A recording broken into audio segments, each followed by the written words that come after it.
Hello and welcome to this, our last tale in our Halloween extravaganza. Allow me to introduce you to the Blacksmith and the Devil. And this was a folktale collected by the brothers Grimm. They didn't write it, and they first heard it from a lady by the name of Marie Hassenflug. Again, I am butchering names, but please forgive me. Marie herself was an author and a collector of folktales, and it was her brother Ludwig who married Charlotte, who was the younger sister of Jacob and Wilhelm Grimm.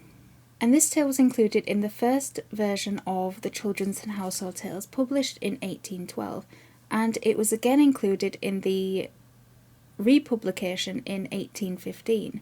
But from 1822 onwards it was permanently removed, and this was mainly due to the fact that the first two editions, the one in 1812 and the one in 1815, were primarily for an adult audience, and once they found that it was children enjoying these, then in subsequent editions they geared their tales more towards children and less towards violence, mostly. And as the stories continued to grow in popularity, the Grimms thought it best to drastically edit or remove some tales entirely from publications that were going to be upcoming, so that they could cater to a wider child audience. And as with a lot of fairy tales, the Grimms didn't write this one, they only collected it. For this one, we are going to dive right into its history. And now, where fairy tales meet science. Social scientist and folklorist Sarah Grosser de Silva and anthropologist Jamshid Tarani created a phylogenetic tree to trace back the origins of popular fairy tales. And the link to this article I'm going to include down below if you want to read any further.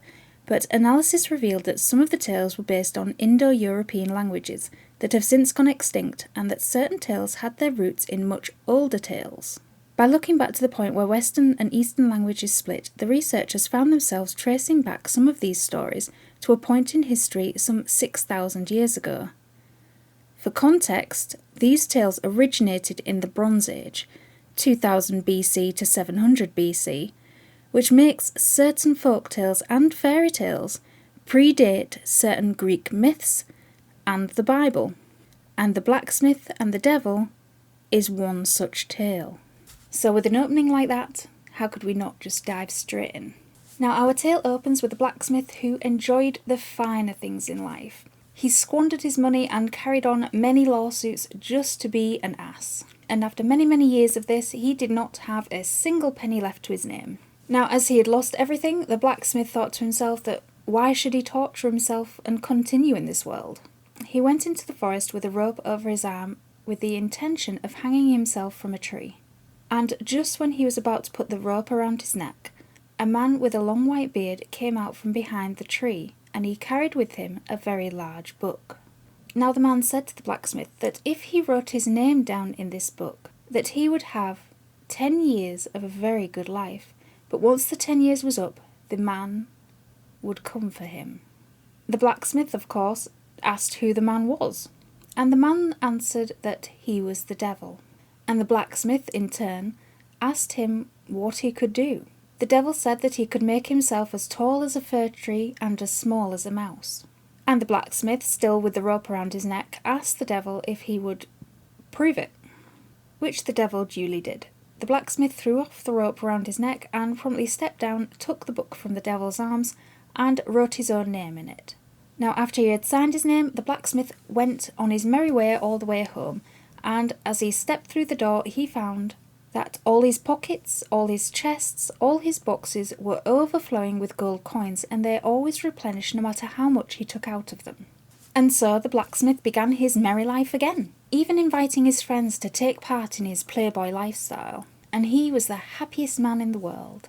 Now when a few years had passed, the devil decided to drop by to see how things were going, and he was so impressed at the blacksmith's level of debauchery that he gave him a leather sack and told him that whoever jumped inside the sack would not be able to get out again unless the blacksmith actually said they could. And of course, the blacksmith being what he was, he had a lot of fun with this in the passing years. Now eventually the 10 years was up and the devil came back, and he said, "Your time is up and now you are mine."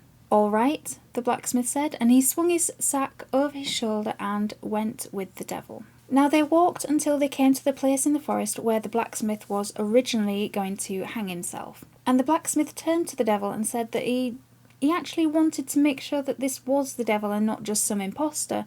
So could the devil make himself as tall as a fir tree and as small as a mouse as he did the first time they had met all those years ago? Now, of course, the devil was prepared, and he instantly performed this feat. But just as the devil changed himself into the mouse, the blacksmith snatched him up and threw him into the sack and closed it. The very same sack that the devil had given him, and that only the blacksmith could tell whoever was inside to come out. Now then the blacksmith picked up a stick and threw the sack on the ground and began beating the devil, who screamed pitifully. But no matter how fast he ran backwards and forwards in his mouse form, the devil could not get out. Now finally, the blacksmith said that he would let the devil out, but only on the condition that when he did, the devil would give him the page from the book in which he had written his name. Now of course the devil completely refused at first, but as the beating went on, he was beaten into submission and agreed. The sheet was ripped from the book, and the devil returned home to hell, extremely annoyed that he had been both duped and beaten into the bargain. Meanwhile, the blacksmith returned to his smithy and continued with a happy life as he always had. Finally, though, the blacksmith became sick, and when he realised that death was close, he asked that, when he was dead, could 2 long nails and a hammer be placed inside the coffin with him. This was all done as instructed, and after he died, he went up to heaven and he knocked on the pearly gates. However, St. Peter refused to open the gates because the blacksmith had lived a long life in league with the devil, and that sort of thing just wasn't accepted. So the blacksmith turned round and he went down to the gates of hell, but the devil also wouldn't let him enter, for he had no desire to have the blacksmith, who had duped, beaten and bettered him at his own game, swaggering around his kingdom. And at this the blacksmith became very angry and proceeded to make a lot of noise outside the gates. And a little demon passing the gate decided to have a look out and see what all this noise and fuss was. So he opened the gate a little bit and he poked his head out and he looked around. Now very quickly the blacksmith grabbed the demon by his nose and nailed him to the gates of hell. And the little demon began to screech and wail like a wildcat, so much so that another little demon, who had heard all this screaming, was drawn to the gate and opened it and looked out to see what was going on. And the blacksmith, quick as the first, grabbed this one by the ear and nailed it up on the gate next to the first one. So now there was 2 screaming. Now both of them let out such wild and vicious screams that it ended up alerting the devil himself, and he came down from his throne and ran to the gates of hell to see what the hell was going on. And once he saw that 2 of his own little demons were nailed up to his own gate, he became extremely angry, that he wept and jumped about and was fuming that this had been done to his little pets. And the devil stormed up to heaven and banged his fist on the pearly gates themselves. He told God that he had to accept the blacksmith into heaven, and that there was nothing the devil could do to stop the blacksmith nailing all the demons to his own gate. It was just anarchy at this point. The blacksmith would continue to nail demons to the gate, the devil would no longer be master in hell, and the whole process would be all upset. People in heaven would hear about hell, hell would go up to heaven, there would just be absolute anarchy, for the sake of one blacksmith. Now God and St. Peter quickly realised that they would have to accept the blacksmith into heaven if they wanted to get rid of the devil and all his corruptions out from in front of heaven's gates. It wasn't really a good look for the place. And now the blacksmith sits peacefully up in heaven after his life of complete debauchery and is now perfectly content. So what do you think of this, our oldest fairy tale? Let me know your thoughts in the comments down below, and don't forget to like this video and subscribe to this channel. I really can't thank you all enough for being here, and I hope you all have a very, very happy Halloween.